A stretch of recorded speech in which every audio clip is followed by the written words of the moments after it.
right in and everybody. Right.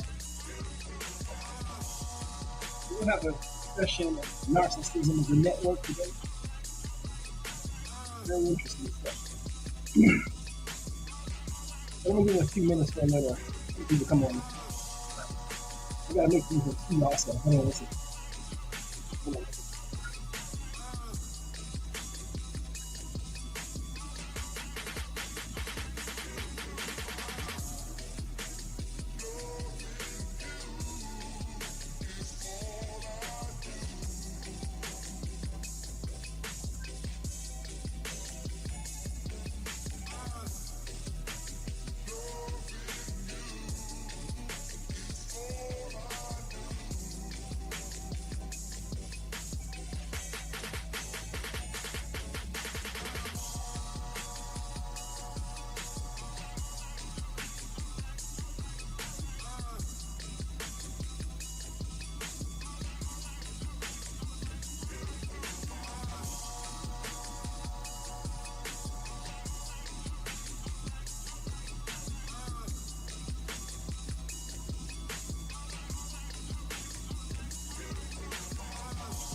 We're going to have a very interesting discussion about narcissism as a network, and to show you something I've noticed about all narcs. I grew up around these sick people. I grew up juxtaposed between two sick narcissistic families. I mean, they were just like a cluster of two, and just like different type of narcs. One family covert narcs, all preachers. The other ones extroverted arts, all criminals. I come from a combination of those, and so I tend to pick up on these patterns all the time. I seem to sort of understand the matrix structure underneath it. This is why my podcast is called Reed Matrix. I'm going to try to help you understand all the matrix structures around you. And so, for example, when you're engaging with that sick narc, that sick, awful person who was unalived by that higher narc, remember, they're just a mirror. And you're not in a relationship with them. You're actually in a relationship with whoever unalived them. Yet, you become a member of that person's family, inside the family structure. Yep, and you don't know it. And that's why life becomes living hell. Hold on a second, let me get my tea.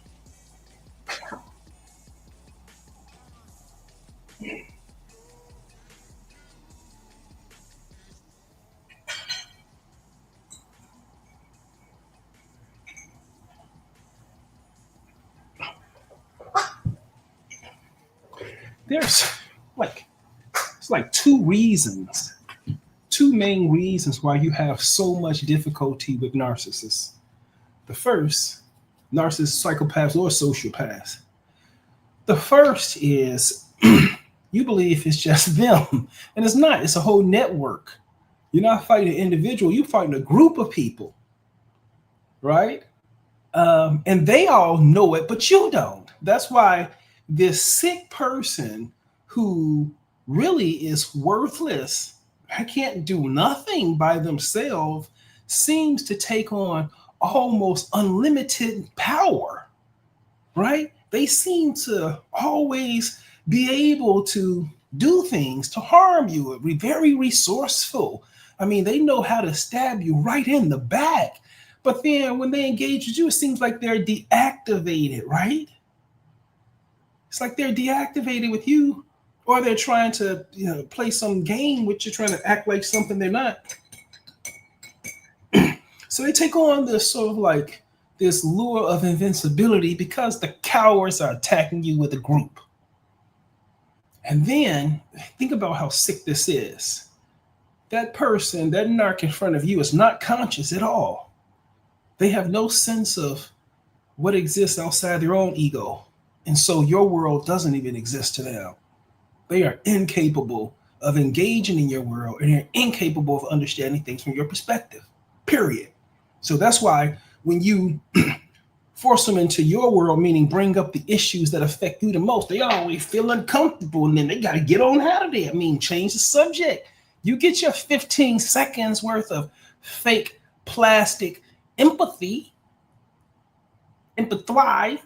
They don't get, narcissists don't have empathy, so they can't give empathy. So what do they give when they mimic it? I say empathy, but it's not empathy. They give empathy or something like that, but it's fake. Empathy is real. Empathy is fake. It's only the appearance, the gestures that suggest empathy, but there's no processing behind it, right? It's just like you see the mansions on the screen at the cinema, but they're only there on the screen. There's nothing behind the screen. So when they're gestures like an empathetic, there's nothing behind the gestures. Oh man, these people are sick. These people are sick. And let me just tell you how cruel they are. Because when they go to try to harm you, they try to create as deep of a gash or a wound as possible. And you don't even know why. Why did you do that to me? And then all of this is done in places that you can't readily describe, you can't readily identify. And then you may not even know you're hurt or sometime later, and it may be decades before you figured out what happened to you. But then they're there behind you, scrapping and scraping and trying to do what they can to stab you in the back. And what is all this for?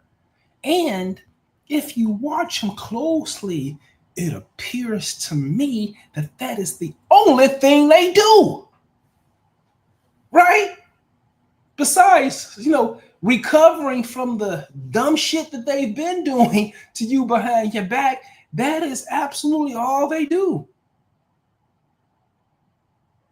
And think about this.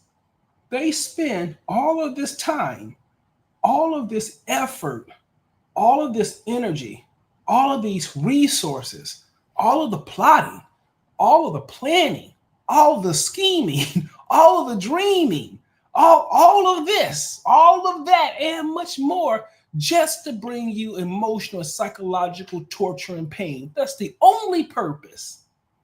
How sick these people are. How sick they are. And that's the only person they do that is just to give you harm. That's it, folks. That's it. That's it. They're only in it to give you harm. That's it. There's no other game. There's no other game. The purpose is to hurt you. Yep.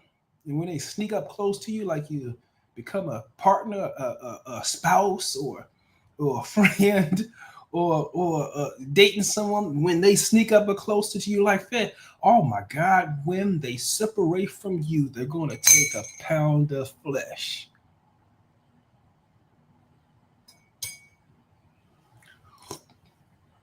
Yep, a pound of flesh. And so here, narcs always attack in 3 phases.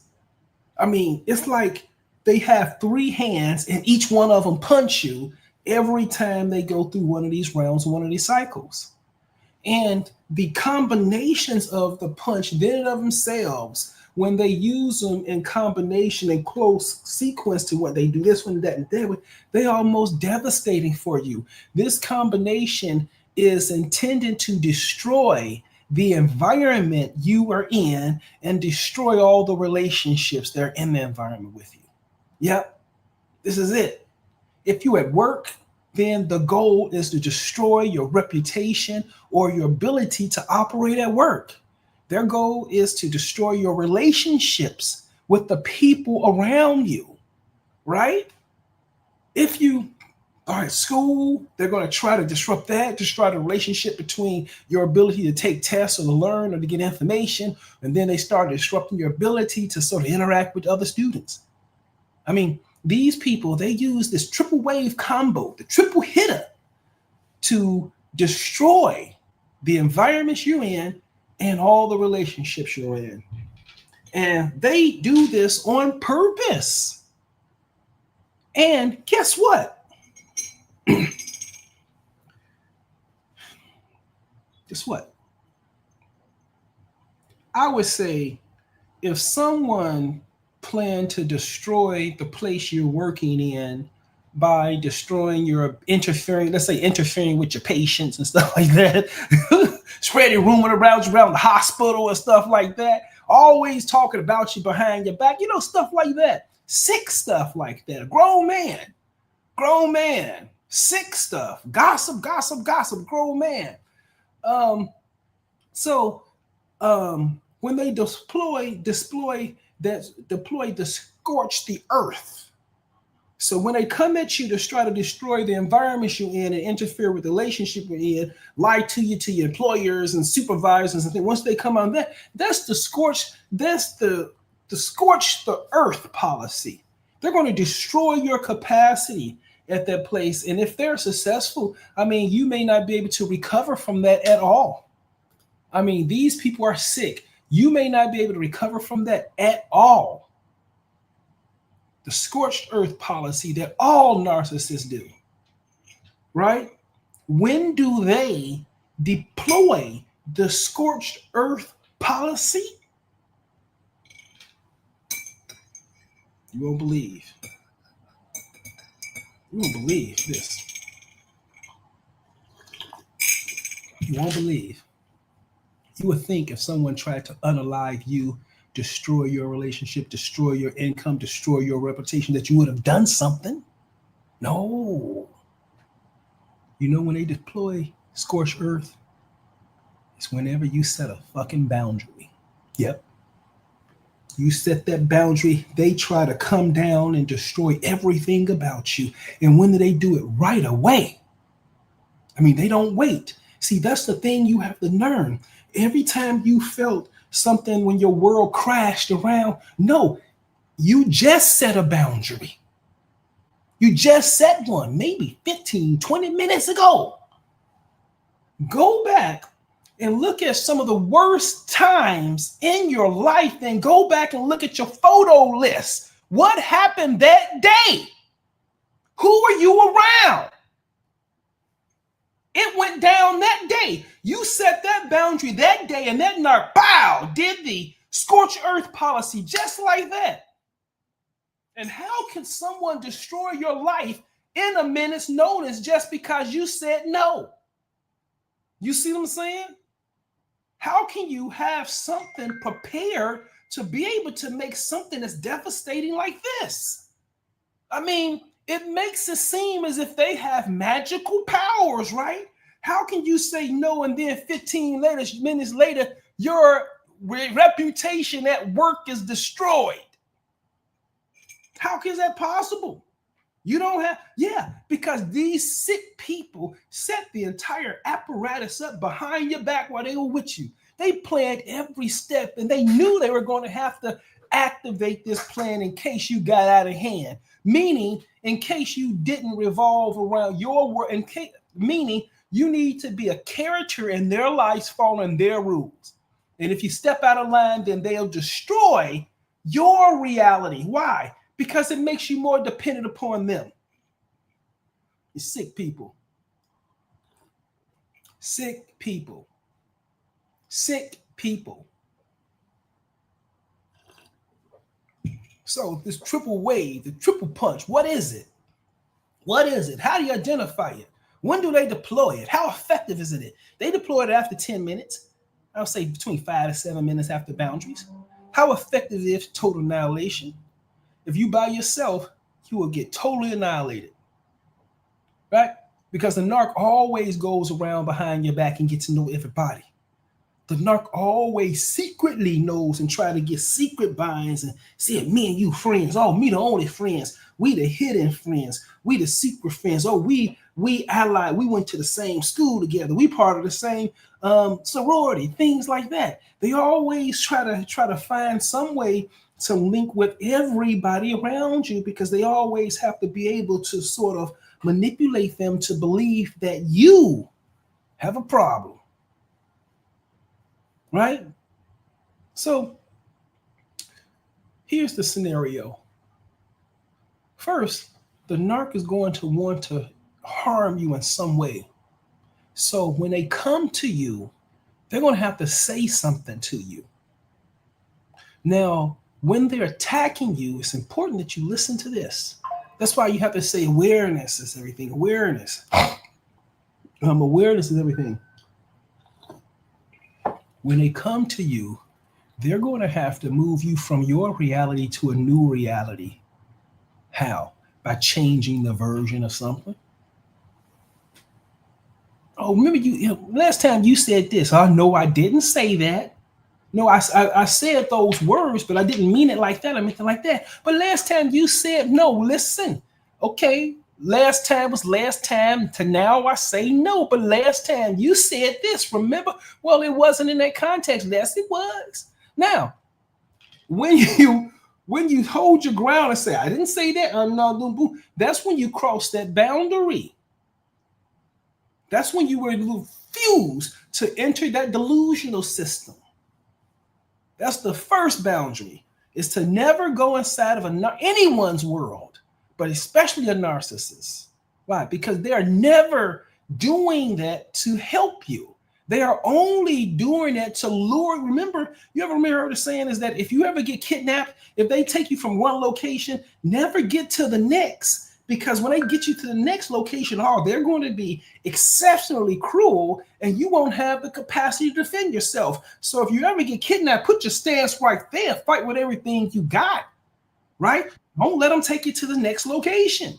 So in this situation, when you're dealing with narcissists, psychopaths, and sociopaths, the first thing they have to do is take you out of your reality. Why? How? By lying to you about something in your face, casually, and hoping you would just not pay attention to it, but continue to go on with the conversation or whatever behavior with that. If you don't address it, then they hold you accountable for it by default. Remember, you said this, and then you doing this now. It seemed to me that you agreed to all of this, right? What do you mean you didn't agree to all of this? At the beginning, I said, at the beginning, I said everything was your fault. But I mean, I didn't think you meant it like that. Yeah, I said everything was your fault. Now we here and it's your fault again. Right? So first, they have to lie to you. And you have to, if you accept the lie, you've arrived at that second location inside that world. And when you are in their world, reality is your perception is your reality, and they're going to create a perception of you that makes you every people around you think you crazy. So when you try to get out of their world, that's when they're going to do, this is what he did. This is what he did. This is what he did. Right? Because you accepted it. You engage with that narcissist. That narcissist spoke a lie, and you continue to engage, and everything that they talk about is colored with the lie that you don't believe is there. So you looking at the objects, you look at the situation, one situation, but they're maintaining two realities simultaneously at that time. You're in yours, and you are in yours one, and them five are in theirs. Right? So for example, the first wave is that they're going to lie to you. And that's the first attack, right?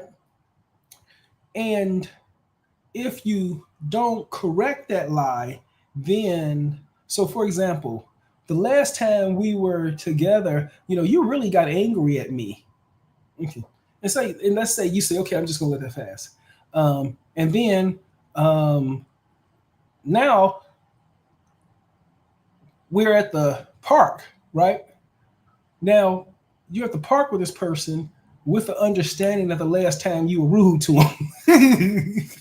So they pick another situation. They do this. They say do something, and you get angry or upset. Then they come back and say, "See, I mean, you're you're getting angry again. And you say, well, I didn't get angry at you. What are you talking about again? Yes, you did get angry again. Because remember, I told you about this. I told you about your anger. So they said that's the first. So now, okay, because you didn't draw the boundary and accepted the lie, when they target you again, you're already in the second location, or you're already a level deep within their reality. Now, how are you going to get out of that reality? Right? They just accuse you of something you didn't do because you already agreed by default that you had a history of that, of that in the first place. Right? Okay. So now, okay. So when they lie to you, if you draw the boundary and say, hey, don't, the best thing to do is say, hey, listen, I don't play these mind games with you. Right? So if someone comes up to you and says something to you that you know is false, or you know is manipulative, do you understand that they are attempting to put information in your brain that will be treated as valid but is inaccurate? And so when you go to sort of render your reality, that misinformation becomes a part of it because your brain doesn't filter it out. All the information is. And so when someone lies to you, I mean, that is a direct attempt to try to actually dismantle your ego's functioning. And when they do it repeatedly, that's the process that makes people indecisive and not able to trust their own judgment. It's an awful thing to do to people. And you should take it serious as that. Someone comes up and you said you did, whoa, hold on for a second. Hold on for a second. You're going to have to say, this did not happen. And if they say, listen, we're going to have to deal with this some type of way because we're not, so you're going to have to either cut off the person or something, or they're going to have to agree that it didn't happen. You know, but you're going to have to draw your line there. Okay, now that's healthy boundaries. And I suggest you draw them there, because if you don't draw them there, things get worse. Right? So that was the first attack, that you have to repel the boundaries. Now, so notice, understand what I'm saying in this situation. When that narc comes to you like that and puts you in that situation, I mean, it's a fight. I mean, they just punch you. If they put you in the situations, the only two options is to let it slide, meaning you're in their world, in the worst situation, or confront it, draw the boundaries and confront it, meaning get ready for another attack. So either when they come to you and lie to you like that, the only outcomes they have are two different attacks. And it can be one directly or indirectly. Does it make sense? So, and if you draw that boundary, they cannot wait more than a minute. I mean, 45 seconds I think the longest I counted was, I think my watch was broken. I may have counted like a minute and 15 seconds, but I think it's broken. It was just a minute. I've never seen these people be able to withhold. When they try to attack you, they're trying to harm you. And when they can't do it, when they stop, they get so angry with the fact that they couldn't harm you, that they get more angry. Then they go out on a full-out attack. What do they attack?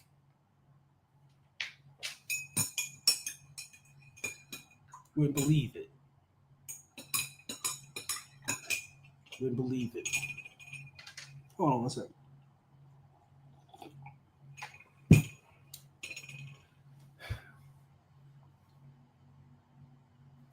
What do you attack?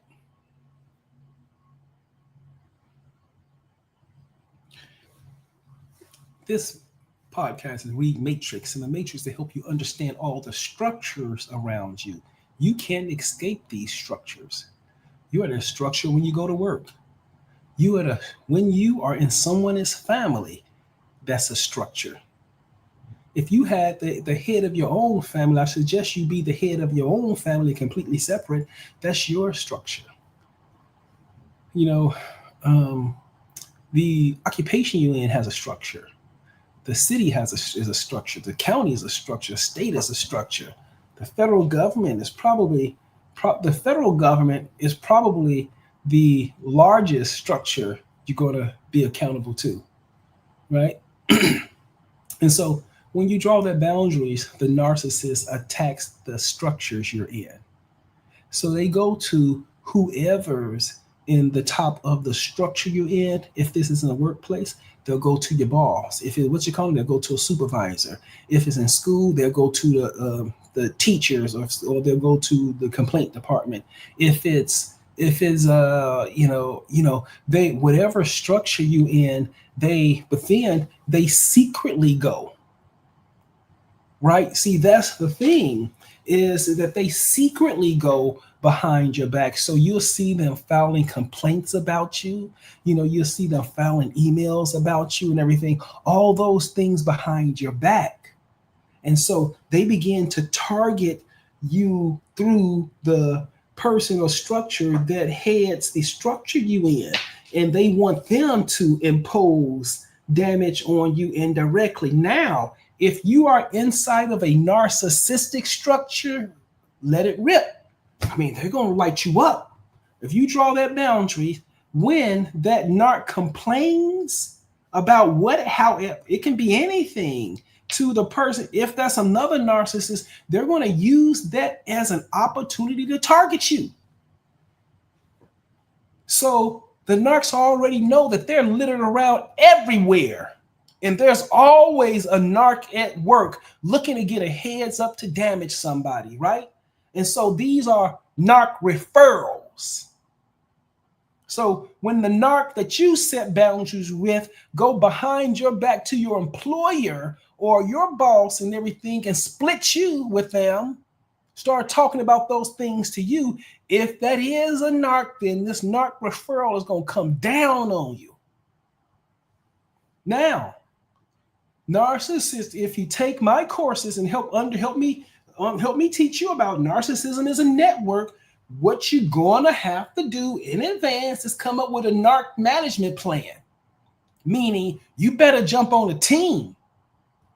You better learn, y'all better have each other's back, because when those narcs start to attack you, it'd be 50 versus 1.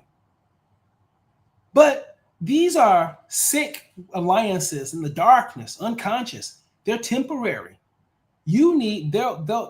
All you need is one person with empathy, just one.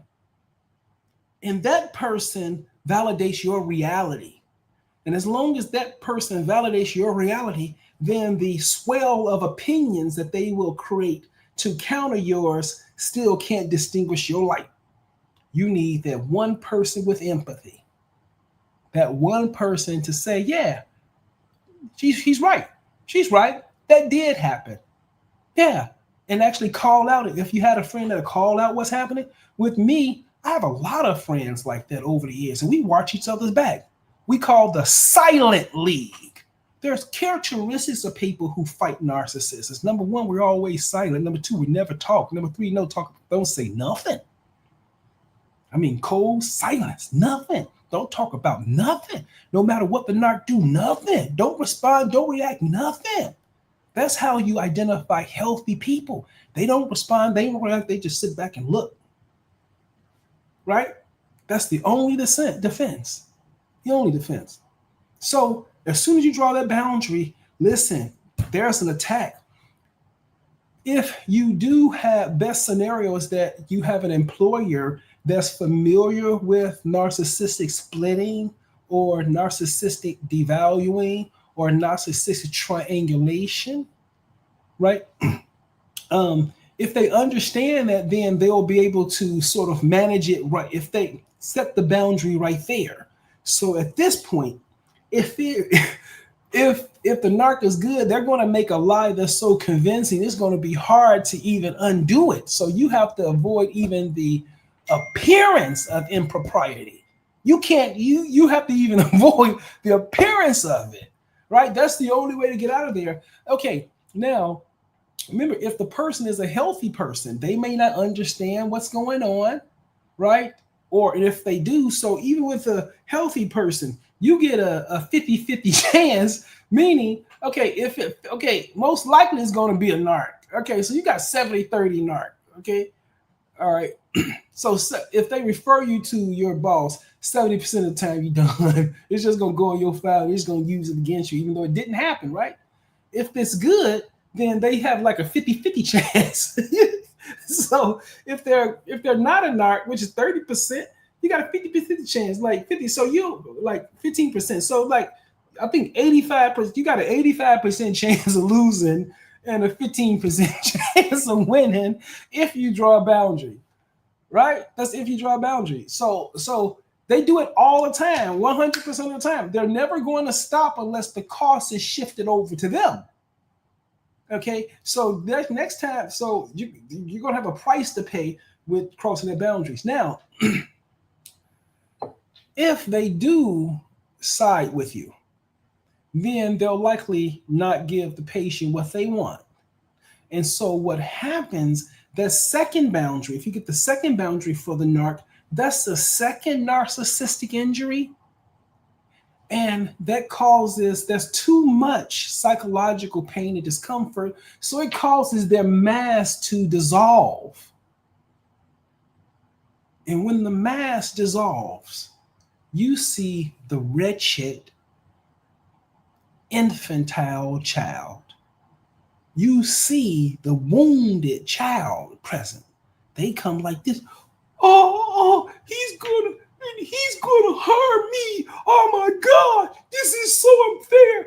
I am the victim. Oh my God. Oh, I am the victim. They go to everybody. Remember I said, hey, this isn't over. If you don't fall for it first, they hit you. Boom.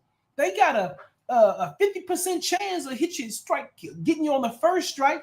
You get to your employer, boom, they got an 85% chance of winning on that. And then when they get into the victim role, the victim narrative, I've never seen a narcissist that wasn't a victim.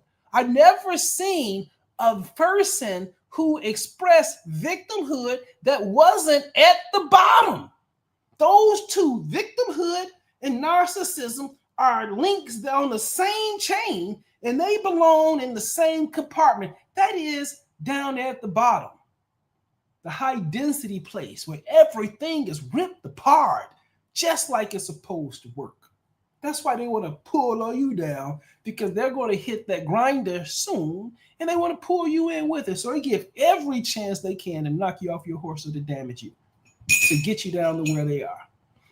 So look. So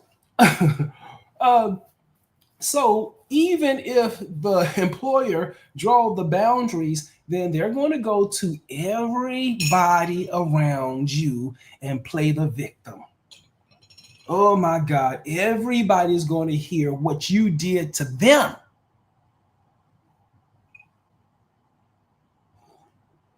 I got a narc that I've been dealing with now playing a victim. Oh, Dr. Reed did this to me. Dr. Reed, he did that to me. Oh my God, Dr. Reed, he did this to me. That's when the mask is off, and that's when you see the true infantile child. And at this point, that's when they go nuclear. I mean, they start rumors about you. They start lying about you. They start triangulating. They start creating storylines about you. They start reframing everything to turn people against you. Right? Everything, absolutely everything. And this is their effort to destroy all the relationships around you in an effort to alienate you from everybody. Yep. At the end of this tack, they scorched earth policy ends in alienation of the victim. And the victim doesn't even know it. These people are sick. I mean, really sick. Right? And so, yeah, that's that triple wave punch they give you. So now what happens when they're going around playing a victim? This happened to me. What happened to me? Right? What happens when you draw boundaries there? Where you just don't react and you don't respond? What happens there? Right? So if the flying monkeys don't work, if the gaslighting don't work, if the smear campaign don't work, if the rumor mill don't work, then you draw boundaries there. Draw boundaries mean You don't pay nothing attention to it. You don't talk about it. You don't think about it. You don't respond to it. You don't react to it. It's just there. And you just look at it without a response. I mean, you don't cry about it. You don't worry about it. You just look at it and see. So the awful, horrible things they have to say about you behind your back to get people to turn themselves away from you. All those horrible things, these sick people are in the background plotting and planning, knowing exactly how people are going to feel as soon as they say something that's repugnant. Right? These people are sick. Very sick. Let me see. Did I have anything else?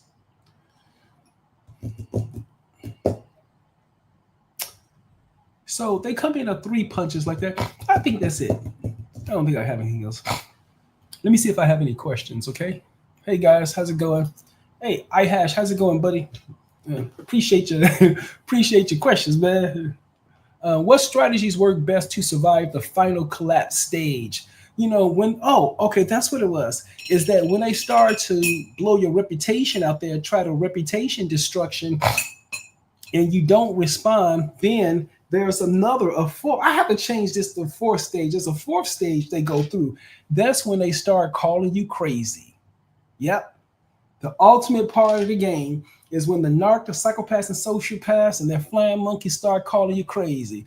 When they start calling you crazy, then that means that you've completely detached from their sick reality. And you just look at those sickos and think about it in their perspective. No matter what you say that comes out of your mouth, when they hear it, it doesn't translate well. Why? Because your language is at the top, at the highest frequency, where there's love. And they're down there at the bottom, right? There's nothing but pain and destruction down there. And their egos don't even know that this place exists up here. They believe that only thing down there exists. So they are incapable of comprehending or understanding anything you have to say. To them, it's your comments, your behaviors, your activities is littered with empathy, and therefore they cannot see the whole totality of you. They only see 70% of you, right? They only see the physical body like you. They see you in the flesh the same way you look at your body on the picture, right? When you inside, when you in the person's presence, you feel that synergy of energy right between you and the person you're with. Why? Because you have empathy, right? You can pick that up, right? But to them, they feel the same way about you in person as you on the photographs that they see. Why? Because there's one and the same. Their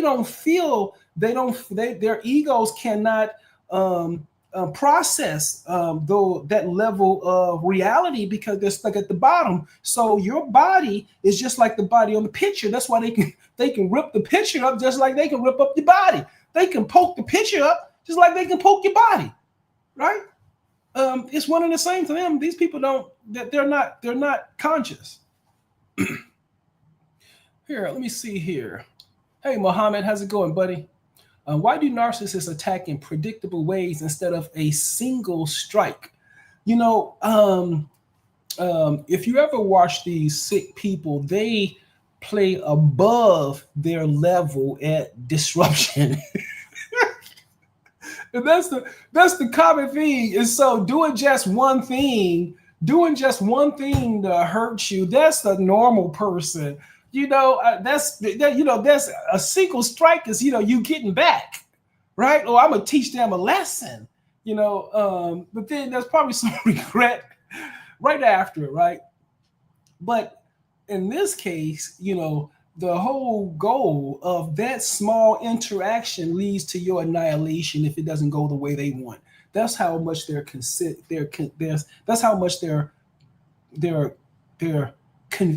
convicted to harm you. Now here's another very bizarre thing. If you notice, let me go back. So if people are spreading rumors about you, then that means that you're setting boundaries, right? If you don't, the only way to win this game is to never respond, never react, and go go no contact, because if you get in contact with these sick people, that means that you are at the bottom. And you want to get the hell away from them as far away as them soon as you can. And then you have to decontaminate yourself from everything they touch. You got, and then you got to deal with the inflammation. So you got to like drink ginger tea or peppermint tea or something, deal with the inflammation and all the sickness that went through your brain. You're gonna have to find some way to get that stuff, that sick logic out of your head. Otherwise, it's gonna make you sick, right? So I'm gonna update this to four strikes. I think that's all I have for now. Okay, so just remember, narcissism is a networking, and if you have the unfortunate timing to live with these sick idiots, it's horrible. I don't think you're aware how much you're suffering. Soon, I'm going to be launching my podcast clinic. Yeah, I'm putting together a podcast clinic, right? And I'm going to have my team put the links to our intake paperwork and HIPAA forms and things like that. And if you want to be seen by me, then after my podcast, I'll just see you on Zoom after my podcast and my podcast clinic. And it's going to be same day appointments, and I'm going to get this started pretty soon. All right. So I have a few people who agreed to sort of serve as commentators for me and stuff like that. I think it's going to be really interesting, and I think that we can really help streamline outpatient care.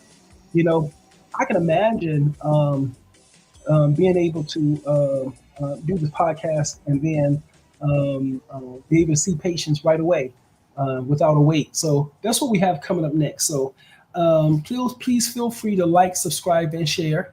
And feel free to follow up on my next installment of Tupac Wasn't Active. Right? So these are my interesting concepts, my interesting thoughts about Tupac. All right, well, it's a pleasure talking to you guys.